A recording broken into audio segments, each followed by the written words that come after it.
이제 우리 하나님 말씀 같이 살펴보시겠습니다. 우리 하나님 말씀은 로마서 3장입니다. 신약 성경 로마서 3장 9절부터 18절까지 말씀입니다. 로마서 3장 9절부터 18절까지 우리 한 절씩 교독해서 읽도록 하겠습니다. 그러면 어떠하냐? 우리는 나으냐? 결코 아니라. 유대인이나 헬라인이나 다 죄 아래에 있다고 우리가 이미 선언하였느니라. 기록된 바 의인은 없나니 하나도 없으며 깨닫는 자도 없고 하나님을 찾는 자도 없고 다 치우쳐 함께 무익하게 되고 선을 행하는 자는 없나니 하나도 없도다. 그들의 목구멍은 열린 무덤이요 그 혀로는 속임을 일삼으며 그 입술에는 독사의 독이 있고 그 입에는 저주와 악독이 가득하고 그 발은 피 흘리는데 빠른지라. 파멸과 고생이 그 길에 있어 평강의 길을 알지 못하였고 그들의 눈앞에 하나님을 두려워함이 없느니라 함과 같으니라. 아멘. 이제 오늘부터 다시 이 로마서를 살펴보려고 하는데요, 그동안 바울은 로마서 1장과 2장 말씀을 통해서 이방인이나 유대인이나 할 것 없이 모든 인간은 다 하나님의 심판을 피하기 어려운 이 죄악의 상태에 놓여 있다, 이것을 강하게 이제 경고하는 말씀을 쭉 열거하고 있는데요. 근데 바울은 그렇게 말씀을 끝내지 않고 이제 오늘부터 시작되는 9절에서부터 그 타인을 향한 그 경고와 지적의 화살을 이제 자기에게로 돌립니다. 9절을 보십시오. 그러면 어떠하냐? 우리는 나으냐? 결코 아니라. 유대인이나 헬라인이나 다 죄 아래에 있다고 우리가 이미 선언하였느니라. 여러분, 여기 나오는 우리는 누구를 말할까요? 지금 이 편지를 쓰고 있는 바울 자신하고 이 편지를 받게 될 이미 예수 잘 믿는다는 소문이 나 있는 로마에 있는 크리스찬들을 말하는 거 아닙니까? 저는 이 9절에 나와 있는 이 말씀이 참 저에게도 의미가 있고 또 바울이 참 이 대단한 분이다, 그런 생각을 합니다. 사람이요, 그 남의 잘못을 지적하는 그거 쉬운 일이에요. 우리는 뭐 얼마나 그게 발달이 되어 있는지 몇 마디만 나눠보면 이 사람이 뭐가 문제다 금방 아는 그런 탁월한 그 지각력을 갖고 있는데, 문제가 뭡니까? 자기는 잘 몰라요. 그래서 남은 지적 잘 하는데 그 자기는 잘 모르기 때문에 제가 왜 이런 말씀이 참 저에게 이게 두렵게 다가오는가 하면, 저도 늘 그 남을 가르치는 사람 아닙니까? 늘 뭐 회개해야 된다, 이렇게 하면 안 된다, 저렇게 하면 안 된다, 이걸 지적하는 삶을 살다가 보니까 저 역시도 늘 잘못하면은 나는 늘 열외고 자긴 잘하고 있는 것처럼 그렇게 남을 비판하고 지적하기 쉬운 입장에다가 보니까 제가 이 말씀이 이게 남달리 들리는 겁니다. 저는 지난 몇 주 동안에 이 말씀을 반복해서 묵상을 했습니다. 그러면 어떠하냐? 우리는 나으냐? 결코 아니라. 이찬수 목사, 너는 어떠냐? 너는 좀 나으냐? 결코 아니라. 네가 잘나고 똑똑해서 설교하는 게 아니고 하나님께서 시키시니까 말씀의 은사를 가지고 설교는 하지만 이게 제가 다 지금 저는 다 잘하고 있다는 걸 말하는 거가 아니라는 거 아닙니까? 그래서 여기 저나 우리 순장님이나 장로님들이나 남을 가르치는 위치에 있는 분들은 이 9절 말씀을 자꾸 되뇌어야 된다고 생각합니다. 그러면 어떠하냐? 우리는 나으냐? 결코 아니라. 그러면 어떠하냐? 우리는 나으냐? 결코 아니라. 순장님들이 다락방에 가서 자꾸 이 말씀을 되뇌일 때 거기에 순장으로서의 영적 권위가 세워지는 줄로 믿습니다. 자녀 교육도 마찬가지 아닙니까? 사실 우리가요, 우리 애들에게 교육할 때 썼던 말만 우리가 행하고 살아도 우리는 천사가 됐을 거예요. 늘 자기는 거기서 쏙 빠지잖아요. 우리나라 부모만큼 아이들 그 인사 잘 시키는 나라가 어디 있습니까? 안 보는 사람 보면, 어른 보면 꼭 인사해라. 배꼽 인사! 더 숙여! 그 맨날 그렇게 가르치는 거 아닙니까?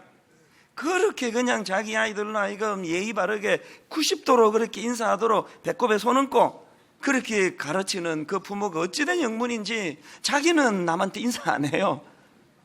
엘리베이터 타면 분명히 이분이 지금 이 라인에 사시는 분이고 뻔히 알면서도 맹숭맹숭 애들이 자기 엄마 보고 맨날 지적해야 돼. 엄마, 배꼽 인사. 우리는요, 늘 남에게 가르치는 거 좋아하고 지적하는 거 좋아하고 너 인생 그렇게 살면 안 된다 충고하는 걸 좋아하지만요, 거기에 바울과 같이 그러면 어떠하냐? 우리는 나으냐? 결코 아니라. 이 바울이 가지고 있는 이 모습을 우리가 배워야 되는 겁니다. 이런 자세를 갖고 있었으니까 바울은 고린도전서 9장 27절에도 보니까 내가 내 몸을 쳐 복종하게 하면 내가 남에게 전파한 후에 자신이 도리어 버림을 당할까 두려워함이라.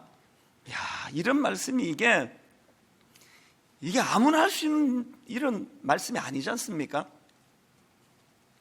내가 내 몸을 쳐 복종하게 하면 내가 남에게 전파한 후에 자신이 도리어 버림을 당할까 두려워함이라. 바울은 이렇게 타인의 잘못도 지적했지만 늘 자기 스스로를 돌아보고 점검하면서 그렇게 살얼음판을 걷듯이 하나님 앞에 그렇게 살았기 때문에 끝까지 실족하지 않는 그런 지도자가 된 거 아닙니까? 그래서 저는 이런 바울의 모습을 오늘 본문 속에서 곳곳에서 발견하는데요, 여러 귀한 모습이 오늘 본문 속에 나타나는데 그 중에 하나가 뭐냐? 이 바울이 가졌던 이 죄에 대한 지피지기 정신이에요. 죄에 대한 지피지기 정신. 이게 무슨 말씀인가 하면요, 9절을 다시 한번 보십시오. 그러면 어떠하냐? 우리는 나으냐? 결코 아니라. 유대인이나 헬라인이나 다 죄 아래에 있다고 우리가 이미 선언하였느니라.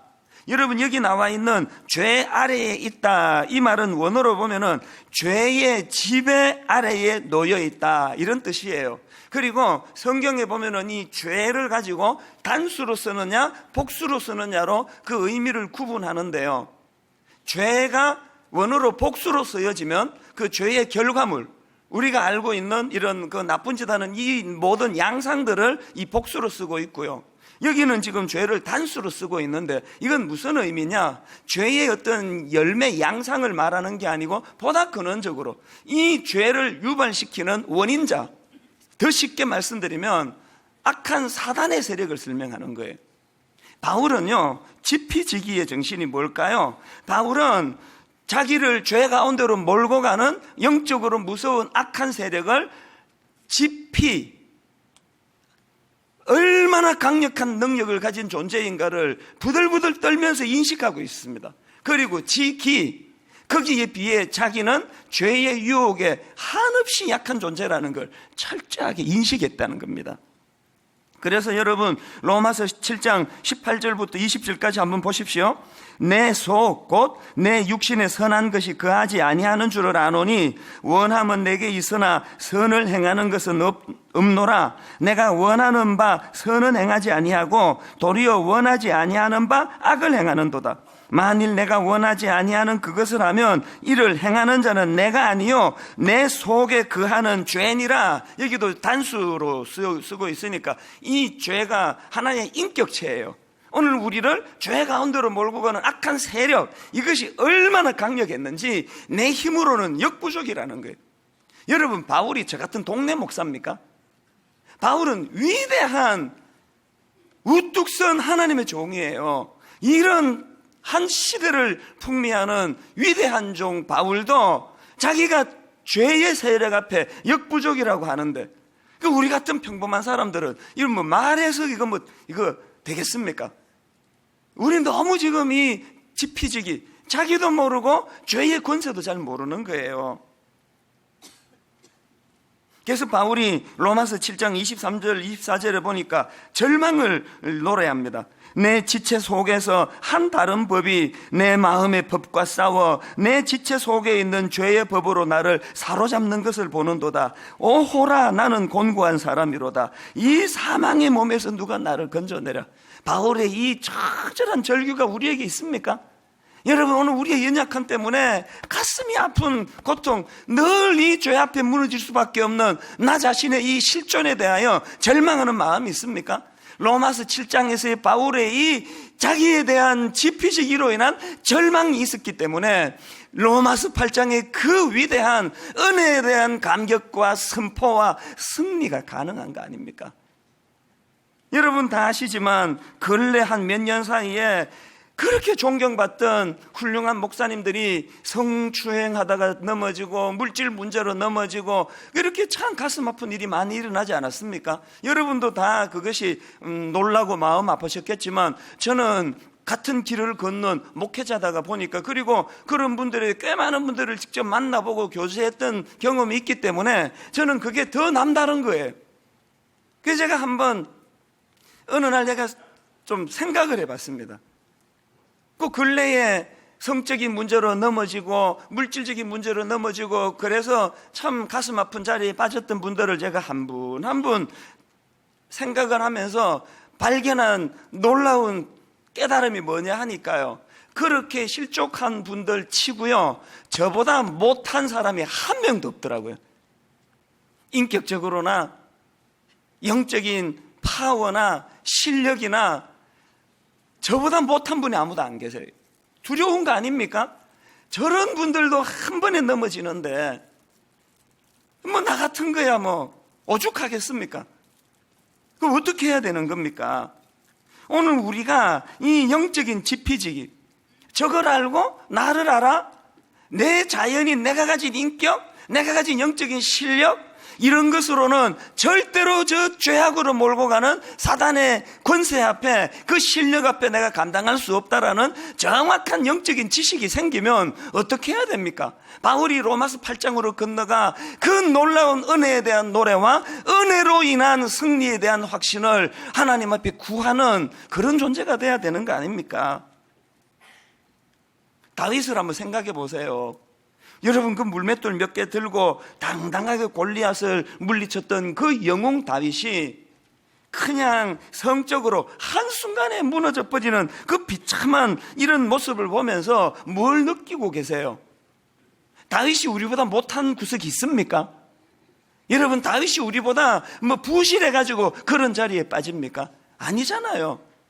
다윗 같은 인물도 방심하고 교만하면 한 방에 넘어지는 그 현실 앞에 우리 너무 지금 방심하며 살고 있는 거 아닙니까? 그래서 여러분 우리는요 바울이 가졌던 이 놀라운 선은 그러면 어떠하냐? 우리는 나으냐? 결코 아니라. 그러면 어떠하냐? 우리는 나으냐? 결코 아니라. 여러분 지금 남 지적해주고 뭐 남 신경 쓰고 남 비판하고 그럴 겨를이 없어요. 내 코가 석잔데 지금. 그래서 저는 바울이 로마서 1장 16절에서 고백했던 내가 복음을 부끄러워하지 아니하노니 이 복음은 모든 믿는 자에게 구원을 주시는 하나님의 능력이 됨이라. 바울이 이 하나님의 능력을 왜 이렇게 강조합니까? 자기가 가진 능력으로는 이길 수 없으니까. 그래서 제가 오늘 이 본문을 이런 각도로 쭉 구조를 살펴보니까요, 바울이 이제 9절에서 큰 선포를 하지 않습니까? 자기 자신을 포함한 모든 인간은 다 죄의 영향력 아래 놓여 있다. 9절에서 그렇게 큰 선포를 하고 나서 이제 이후에 쭉 전개되는 걸 보니까 자기의 그 주장이 틀리지 않았다는 것, 옳다는 것을 이제 증명하기 위해서 쭉 이제 서술해 나가는데요. 바울이 자기 주장이 옳다는 것을 입증하기 위하여 인간의 타락 현상들을 거기에 이제 쭉 열거를 하는데, 제가 이걸 가만히 분석해 보니까 크게 세 갈래로 정리가 되더라고요.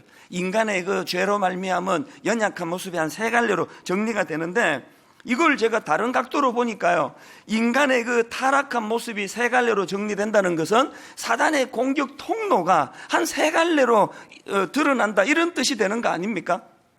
그래서 제가 오늘 이 본문 말씀을 가지고 여러분 이 복음의 능력을 우리가 진짜 믿는다면 늘 우리가 은혜를 사모하면서 조심해야 되는 게 세 가지가 있습니다. 이 기도 제목으로 삼아야 될 세 가지예요.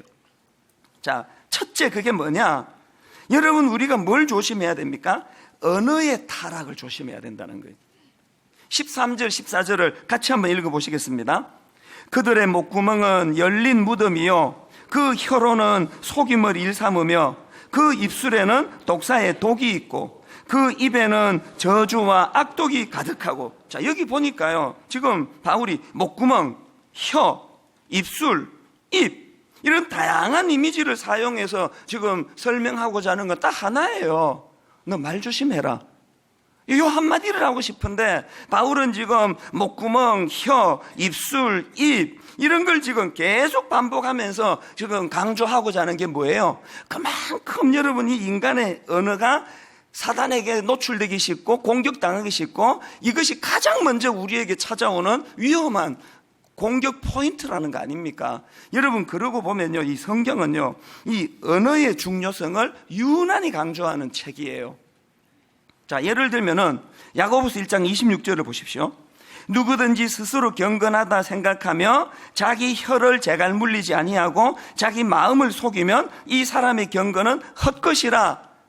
여러분, 우리가 우리 경건을 유지하기 위해서 큐티하는 것도 중요하고 새벽기도 나아가는 것도 중요하고 성경 읽는 것도 중요한데 여기 보니까 우리 경건을 유지하기 위해서는 내 이 혀를 재갈 물려야 된다는 거예요.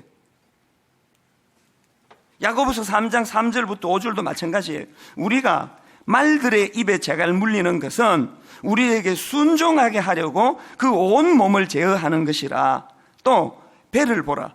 그렇게 크고 광풍에 밀려가는 것들을 지극히 작은 키로서 사공의 뜻대로 운행하나니 이와 같이 혀도 작은 지체로 돼 큰 것을 자랑하도다. 보라, 얼마나 작은 불이 얼마나 많은 나무를 태우는가. 그 다음에 야고보서 3장 8절도 마찬가지입니다. 혀는 능히 길들일 사람이 없나니. 심지어는 잠언 18장 21절 죽고 사는 것이 혀의 힘에 달렸나니. 계속 지금 성경이 반복해서 강조하는 게 뭡니까? 그만큼 이 새치혀가 사단의 공격에 노출되기 쉽다는 거 아닙니까? 여러분이 막 엄청난 믿음의 사람인 것처럼 자기를 생각하는지 모르겠는데요, 어제 여러분이 사용했던 그 언어의 내용이 그게 여러분의 영적인 실력이에요. 여러분, 어제 여러분이 사용한 입술이 사람을 세워주고 사람을 용서하고 사람을 살리는 일에 주로 쓰였습니까? 그 쓰잘데없이 그 3시간 4시간 대화해가지고 그 한 줄거리도 안 나오는 그 잡담이나 하고 누구 흉이나 보고 욕이나 하고 비판이나 하고, 그게 우리의 영적인 상태라는 거예요. 성경이 이 언어의 중요성을 이렇게 강조하는데요, 제가 최근에 어떤 자료들을 보니까 학자들이 이 성경 말씀을 지금 바로 입증하고 있는 것 같아요.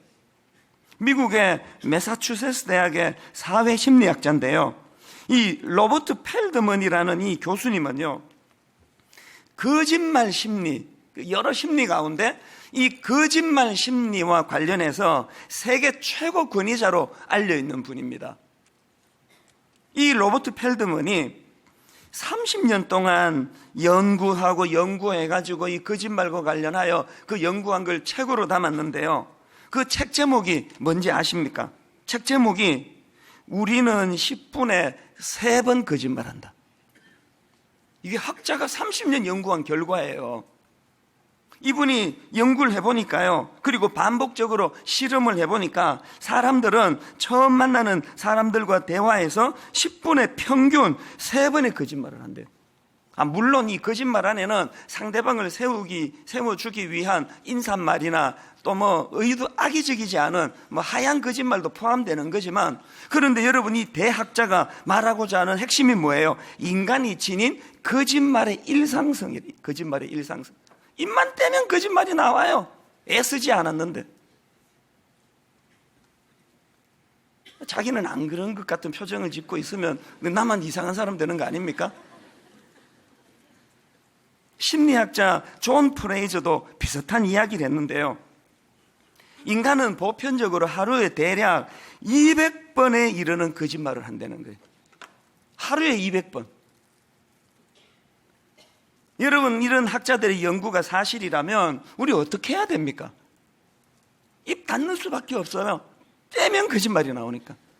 할 수 있는 대로 말수 줄이고요, 한마디 하기 전에 멈칫 생각하고 말하고. 왜? 생각 없이 하면 튀어나오니까. 더 위험한 게 뭡니까? 13절 서두에 그들의 목구멍은 열린 무덤이요. 무슨 뜻인지 아시죠? 사람은 칼로만 죽일 수 있는 게 아니라는 거예요. 이 새치혀로 사람을 죽일 수 있다는 거예요. 오늘 아침에 제가 이 말씀을 마무리하는데 갑자기 그 최진실 씨가 불쑥 떠올려지더라고요. 바로 그 케이스 아닙니까?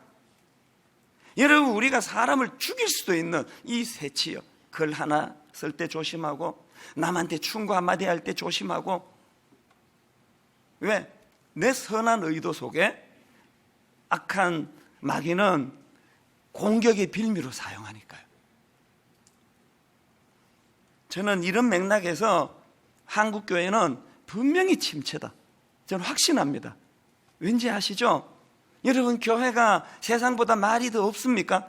여러분, 교회가 세상보다 생명을 살리고 생명을, 용기를 더 주는 일에 교회에서 쓰는 언어가 많은 것도 사실이지만, 교회 안에 난무하는 그 말도 안 되는 루머들, 아니 땐 굴뚝에 연기 나랴 없는 굴뚝도 만드는 게 교회예요. 전화로 그냥 박 권사님 욕하고 김 권사님 욕하고, 그 시간에 이 권사님은 자기 욕하고 있는 걸 모르고, 온 교회가 들여다보면 이렇대더라 저렇대더라. 그 집사는 말이야, 이게 문제야. 여러분, 우리가 오늘 이 교회 안에서 벌어지고 있는 언어와 관련된 이런 모습들을 보면은요, 막 소음이 난무하는 것 같습니다. 저는 오늘 우리 모두가 다 이 복음의 능력을 믿으면서 내 입술을 내 의지로는 제어할 수가 없사오니, 복음의 능력으로 내 입술을 통제하여 주시옵소서, 큰 기도 제목이라고 생각합니다.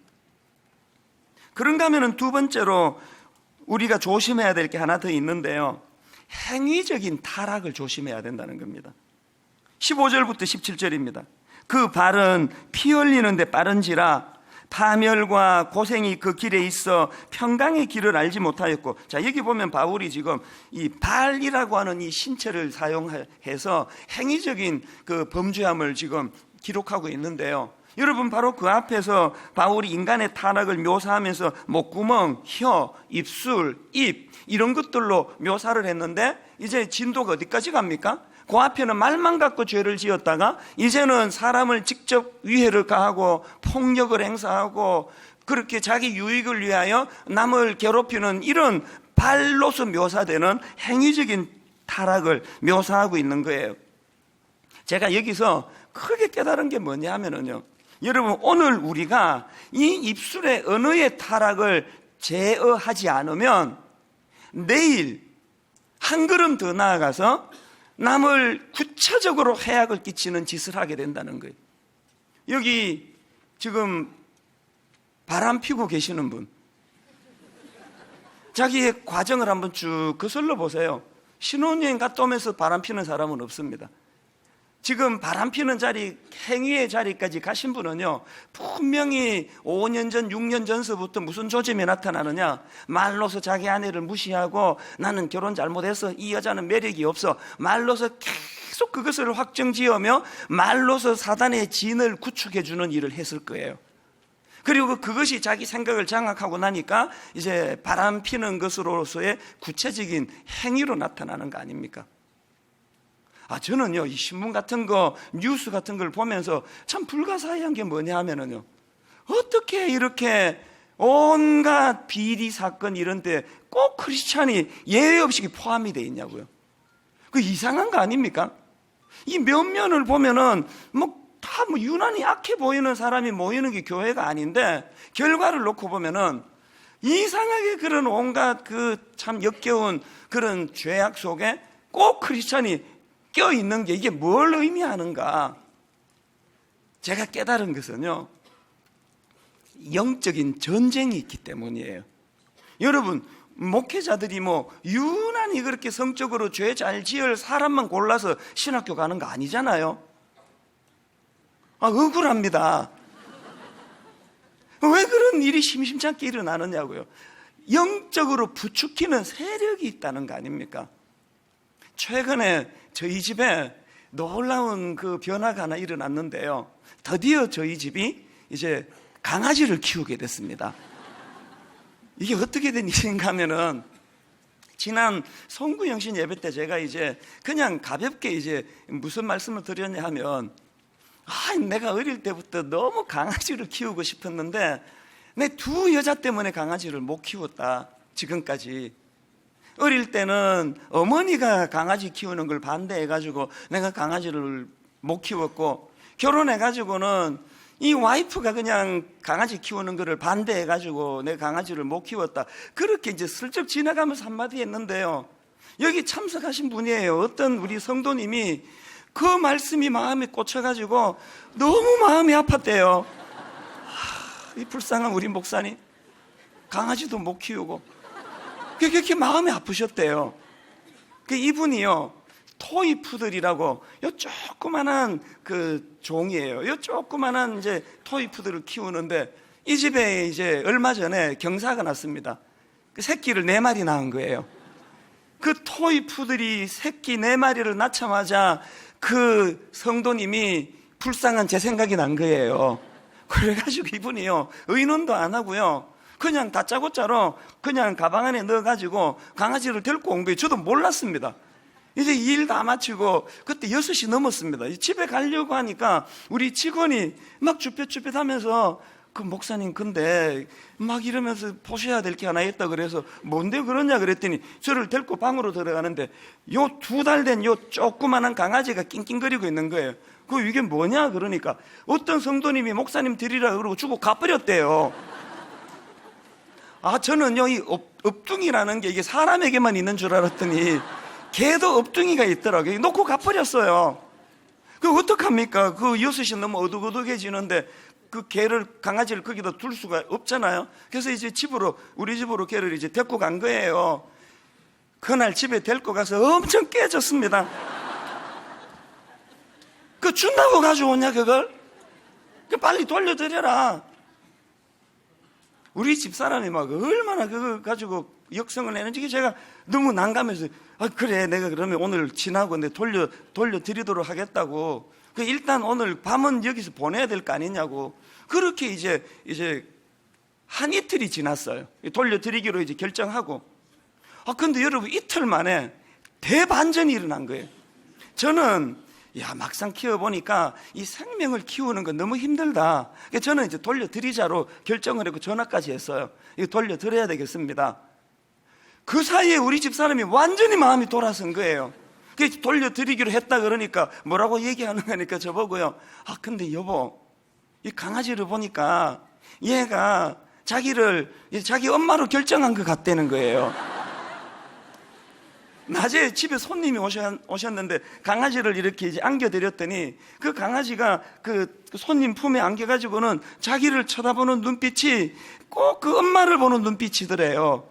그게 엄마로 보는 눈빛이 아니고 모든 강아지는 다 그런 눈빛이에요. 그래가지고 이제 못 보내겠다는 거예요. 이틀 만에 생각이요, 우리 집사람이 평소에요, 내 강아지 키우자, 그냥 내 가서 그냥 이마트 가서 확 사와 버리면 어떡하겠냐, 이런 이야기를 하면 우리 집사람은 늘 저한테 갖고 오기만 하세요. 당신은 강아지를 택하든지 나를 택하든지 둘 중에 하나 하세요. 그랬던 사람이에요.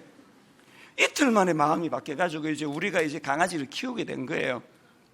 아무 지식도 없었는데요, 여러분, 사랑은요, 그 상대방을 알아가는 노력, 그게 사랑 아닙니까? 제가 그래서 이 강아지를 사랑하기 위해서 책을 4권을 샀습니다. 공부하고요, 인터넷에 들어가서 그 동호회에 들어가서 사람들 글 꼼꼼히 읽고 심리 파악하고 다 했는데, 제가 요 2주 사이에 정말로 놀라운 진리 하나를 깨달았습니다. 강아지 공부 그렇게 심각하게 할 거 없어요. 이 강아지는요, 어른하고 사람하고 달라가지고 너무 단순해요. 너무 생각 복잡한 거 없어요. 그 멸치 한 마리만 주어도 오전 내내 기뻐서 꼬리를 흔들고 막 핥고 난리를 치고요. 참 뭐라고 표현할까요? 그 강아지는 그냥 강아지예요. 좋은 강아지도 없고 나쁜 강아지도 없고, 저 집에서 나타나는 강아지의 양상, 우리 집에 모든 강아지 다 똑같아요. 여기에 반해가지고요, 우리 인간은 그렇지 않습니다. 좋은 강아지도 없고 나쁜 강아지가 없지만 좋은 인간은 있고 나쁜 인간은 있습니다. 우리 인간은 얼마나 복잡하고 다양한가 하면 아주 그 짐승만도 못한 악마 비슷한 인간으로부터 천사보다 나은 훌륭한 사람에 이르기까지 인간은 얼마나 다양한지 몰라요. 내가 이 차이가 뭘까? 왜 모든 집에 강아지는 똑같은 양상인데 뭐 잠버릇, 먹는 습관, 여기 조그만한 거 주면 먹고 남으면 좀 깊숙한 데 파묻어 두는 거 제가 어디서 들었는데 얘가 난지 2달밖에 안 됐는데 그 짓을 하더라고요. 그 내가 뺏어 먹을까 봐. 뭐 조그만한 게 있으면 어디 숨겨놓고 이 모든 행동이 다 본능에 의해 똑같은 거예요. 속이는 일 없고요. 마음에도 없는 말, 마음에 있는 말도 못하지만 하여튼 있는 그대로의 모습을 보면서 부럽더라고요. 제가 하나님 앞에서 너 같으면 좋겠다. 단순한 삶, 기쁘면 기뻐하고 뭔가 불편하면 표현을 하고 왜 인간은 이게 안 되는가? 뭐 여러 요인이 있지만 저는 목사니까 이걸 어떻게 해석했느냐? 동물은요 영혼이 없기 때문이에요. 영혼이 없기 때문에 이 영혼을 죽이려는 마귀의 공격도 없습니다. 여러분, 이 강아지를 악한 생각을 집어넣으려는 영적인 세력이 없어요. 그 강아지는 내버려 두면 그저 그냥 강아지일 뿐이에요. 인간은 다릅니다. 우리는 처절하게 몸부림치지 않으면 우리를 영혼을 죽이려는 사단에게 노출이 되어 있기 때문에 여러분, 그렇게 존경받던 목사님이 은퇴를 앞두고 어떻게 그렇게 상상할 수 없는 그런 부끄러운 자리에 빠질 수 있느냐고요. 왜 그러냐고요? 그것을 부추기며 공격하는 세력이 있기 때문이에요. 그렇기 때문에 여러분, 오늘 내가 막 칼로 남을 찔러 죽이는 일은 하지 않는다 할지라도 내 입술로 자꾸 남을 원망하고 비평하고 불평하고 없는 말 만들어 거짓말로 모함하고 이런 것들이 여러분 안에 일어난다면 두려워해야 되는 게 두려워. 왜? 이거를 내가 방치하면 점점 나를 어디로 몰고 간다고요? 사망의 음침한 골짜기로 몰고 가는 세력이 있기 때문이라는 거예요. 그게 우리는 하나님 앞에 늘 부들부들 떨리면서 은혜를 구해야 돼요. 여러분, 내 목적을 위해서 남의 눈에 눈물 흘리게 하는 거 안 됩니다.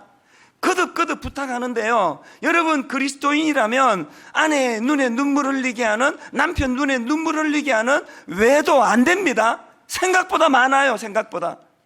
그거 안 됩니다. 회개하지 않으면 그것이 여러분과 여러분 가정과 여러분 자녀를 죽이는 흉기가 되는 거예요. 바울처럼 두려워하면서 그것을 봐야 됩니다. 그런가 하면은 마지막 세 번째로 우리가 조심해야 되는 게 하나 더 있는데요, 하나님에 대한 경외심을 잃지 않도록 조심해야 한다는 거예요. 18절, 그들의 눈앞에 하나님을 두려워함이 없느니라 함과 같으니라. 여러분, 죄악에 사로잡힌 모든 인간들에게 공통점이 하나 있다면 하나님을 두려워하지 않기 시작한다는 거예요. 노아를 한번 생각해 보세요.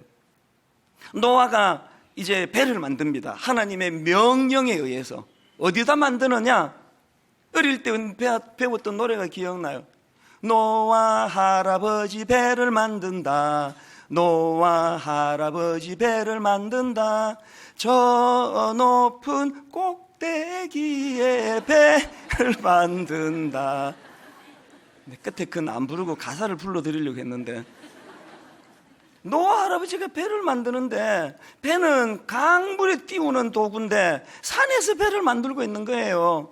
그때나 지금이나 여러분, 이런 주변 사람들의 그 쓸데없는 비판, 지적, 그 노아 저거 미친 영감이야 저거. 저거 제정신 아니야. 얼마나 많은 여러분 노아가 그 고통을 한번 상상을 해보세요. 완전 그 왕따 아닐까요?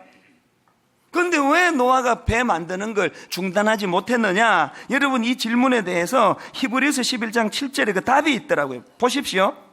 믿음으로 노아는 아직 보이지 않는 일의 경고하심을 받아 경외함으로 방주를 준비하여 그 집을 구원하였으니. 경외, 무슨 뜻입니까? 하나님이 두려워서.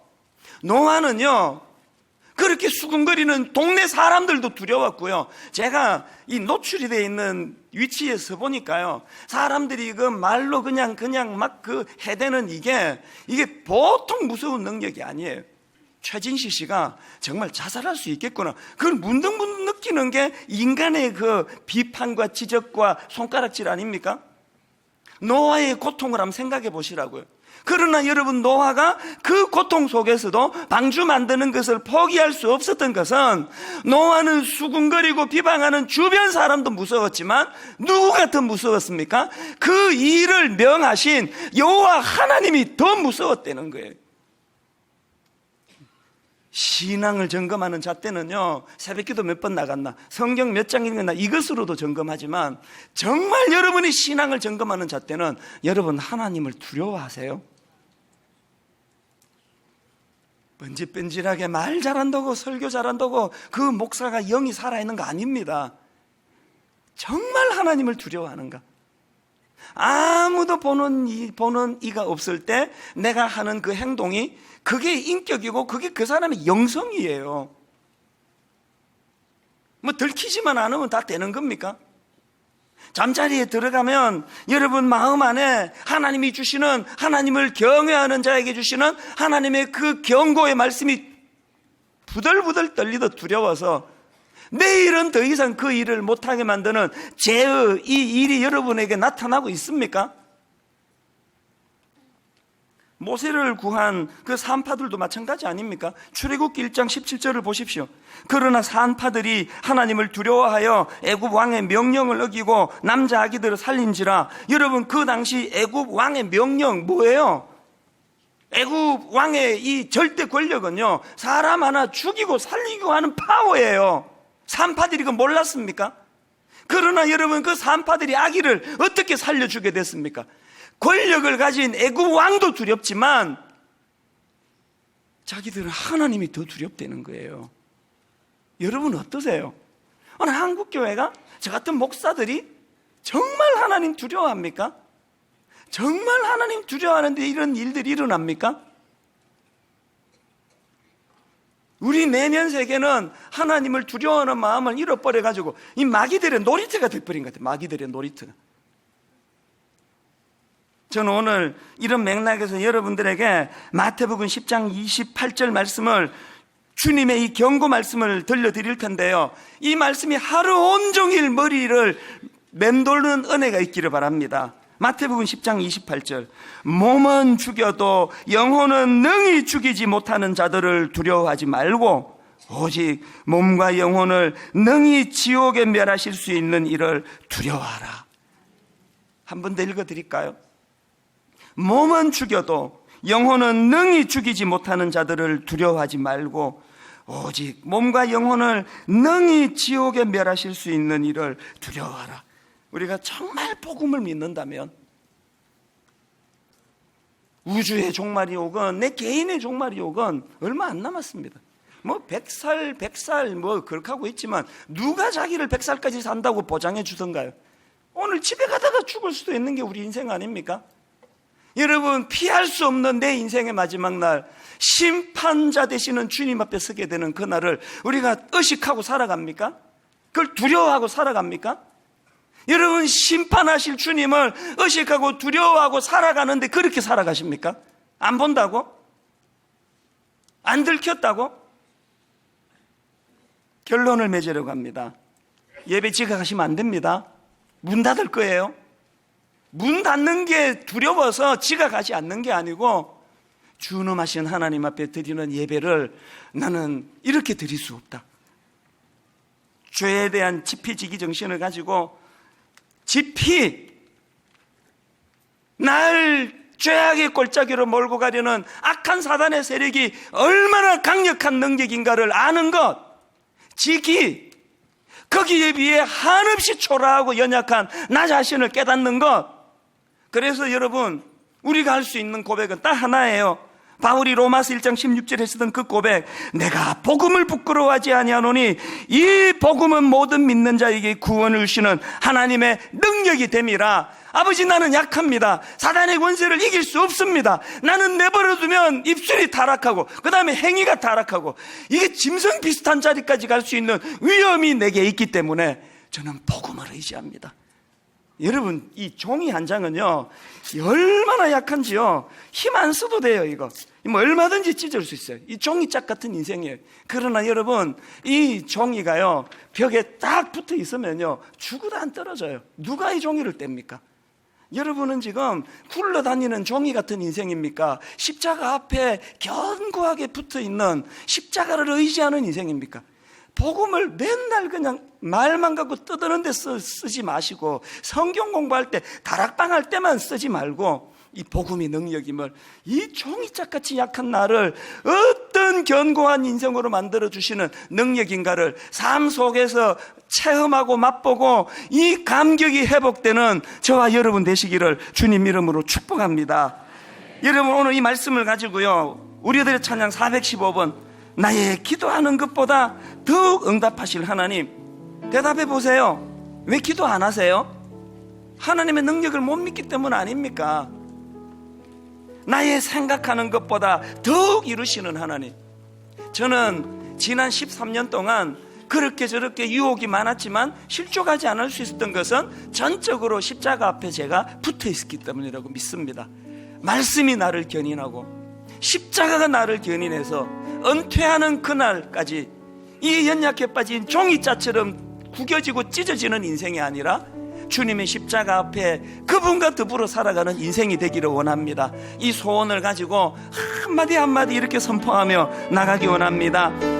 나의 기도하는 것보다, 나의 기도하는 것보다 더욱 응답하실 하나님. 더욱 응답하실 하나님. 여러분, 하나님의 강력을 믿으십니까? 나의 생각하는 것보다 나의 생각하는 것보다 더욱 이루시는 하나님, 더욱 이루시는 하나님, 우리 가운데 역사하실 우리 가운데 역사 능력대로 우리들의 능력대로 우리 간구함을 넘치도록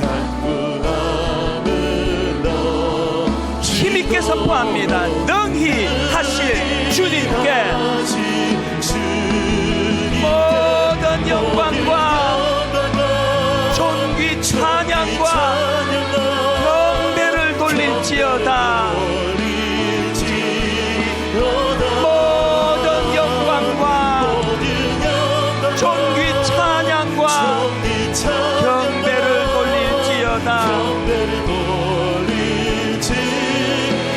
우리 가운데 역사하신 우리 가운데 역사 능력대로 우리들의 능력대로 간구함을 넘치도록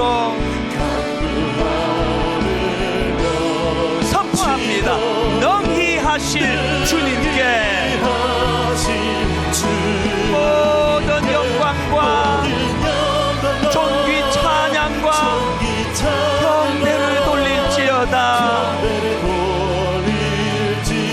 우리 자신에게 이렇게 선포합니다.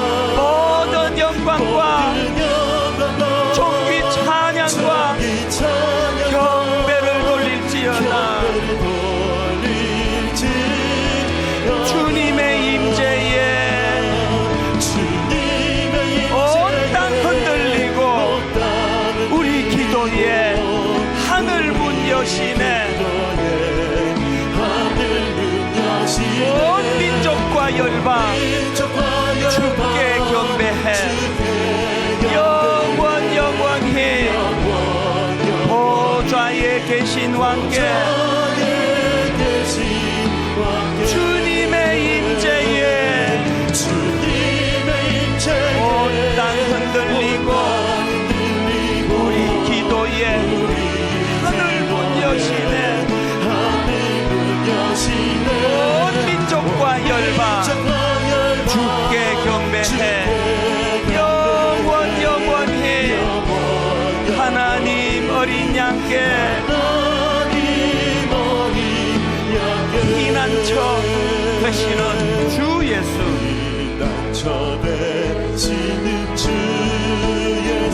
영원한 승리의 왕, 영원한 승리의 왕. 주님의 얼굴을 구할 때 얼굴을 구 주의 빛 비추시네. 주의 빛 비추시네. 주님의 임재에 주님의 임재에 온 땅 흔들리고 우리 기도에 하늘 문 여시네.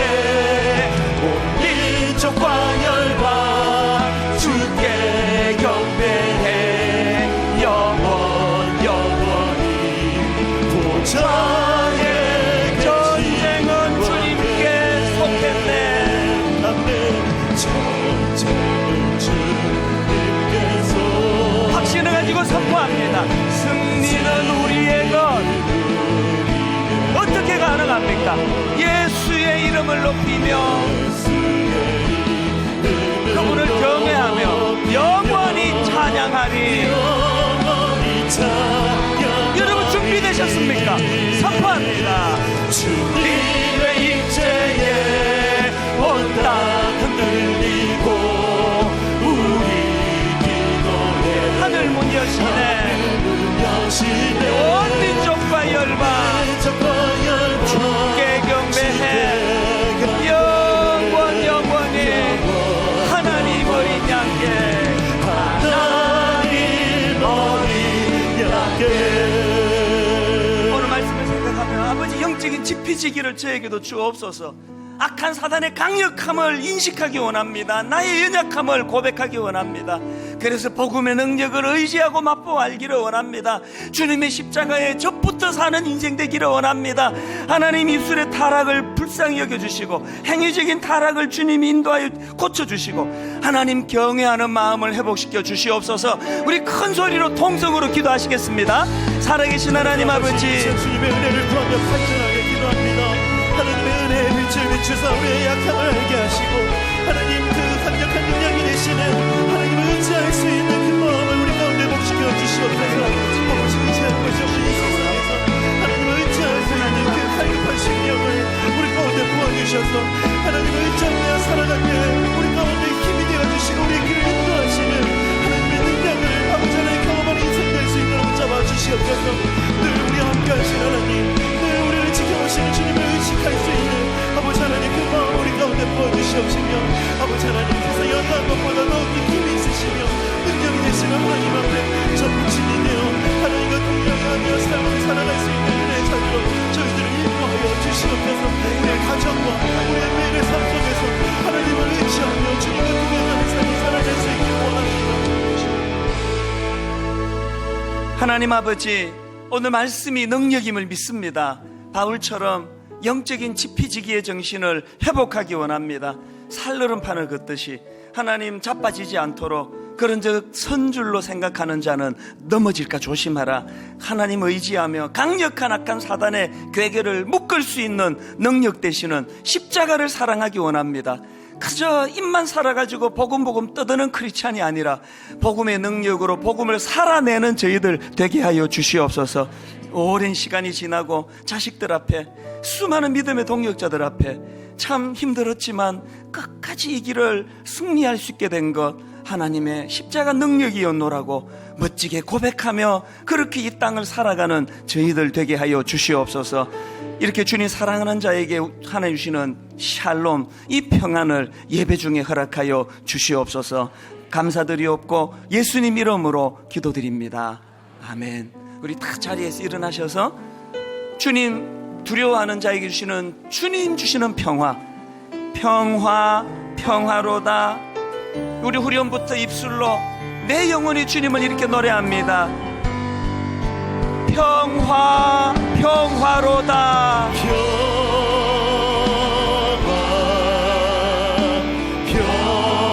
하늘 위에서 내려오네.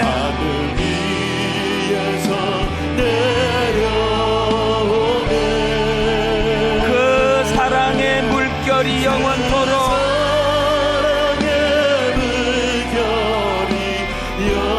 내 영혼을 덮어소서. 내 영혼을 갈망하십시오. 평화, 평화로다.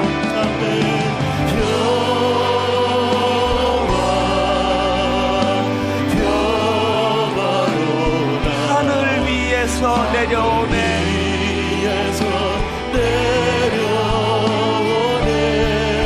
그 사랑의 물결이 영원토록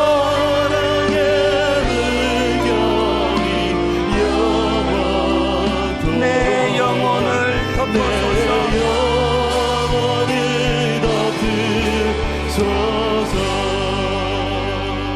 여러분, 제가 다시 한번 후렴 부르기 전인데요, 예배는 사건이에요.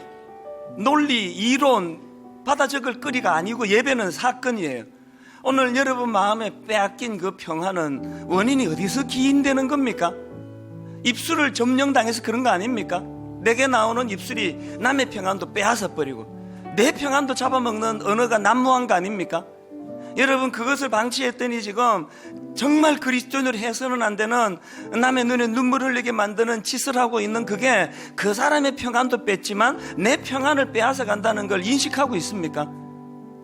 여러분, 하나님을 두려워하는 자에게 주시는 하나님의 평안이 있다는 걸 아십니까? 오늘 이 예배 시간에 가사가 있어서 부르는 게 아니고 전심으로 그분을 인정하고 신뢰해 드릴 때 그분이 주시는 평화가 어떤 것인지를 이 시간 이 찬양을 부르면서 맛보는 시간 되기 원합니다. 평화, 평화로다.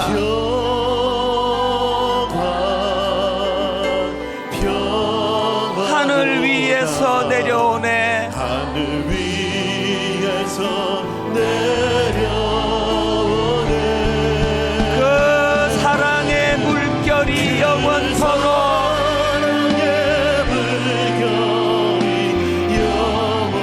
내 영혼을 덮어소서. 우리 마지막으로 온 전심을 다하여 갈망합니다. 사모합니다. 평화, 평화로다.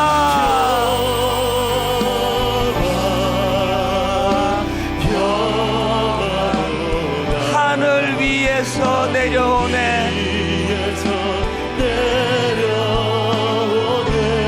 그 사랑의 물결이 영원토록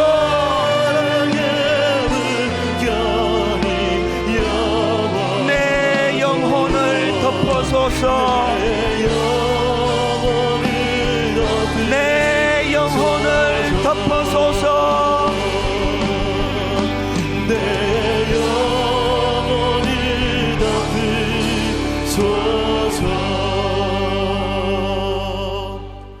몸은 죽여도 영혼은 능히 죽이지 못하는 자들을 두려워하지 말고 오직 몸과 영혼을 능히 지옥에 멸하실 수 있는 이를 두려워하라. 이번 한 주간 하나님을 경외하는 삶을 살아내는 저와 성도님들이 되도록 은혜 내려 주시옵소서. 우리 주 예수 그리스도의 은혜와 하나님 아버지의 다함없는 사랑과 성령님의 감동, 감화, 위로, 교통, 충만하심의 역사가 오늘 주신 말씀이 능력이 되고 힘이 되어 주님을 두려워하는 자들이 가지는 주님 주시는 평화, 이 평화를 가지고 살아가기로 다짐하는 모든 주의 자녀들 머리 위에 지금부터 영원토록 함께 하시기를 간절히 축원하옵나이다. 아멘.